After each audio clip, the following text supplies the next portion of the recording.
এজন্য আল্লাহ বললেন ওয়াদ-দুহা ওয়াল-লাইলি ইযা সাজা মা ওয়াদ্দা'আকা রাব্বুকা ওয়া মা ক্বালা ওয়ালাল আখিরাতু খায়রুল লাকা মিনাল উলা।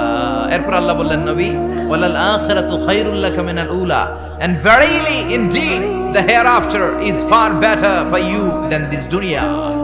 এই দুনিয়ার চেয়ে আপনার জন্য আখিরাতটা অনেক দামি। খায়রুল লাকা মিনাল উলা, এই দুনিয়ার চেয়ে আখিরাতটা অনেক শ্রেষ্ঠ। এতে আল্লাহ বললেন দুনিয়ার চেয়ে আখিরাত শ্রেষ্ঠ, আর এক আয়াতে আল্লাহ বললেন দুনিয়ার চেয়ে আখিরাত হলো স্থায়ী, ঠিক কি না? বাল তু'থিরুনাল হায়াতাদ দুনিয়া ওয়াল আখিরাতু খায়রুন ওয়া আবাকা।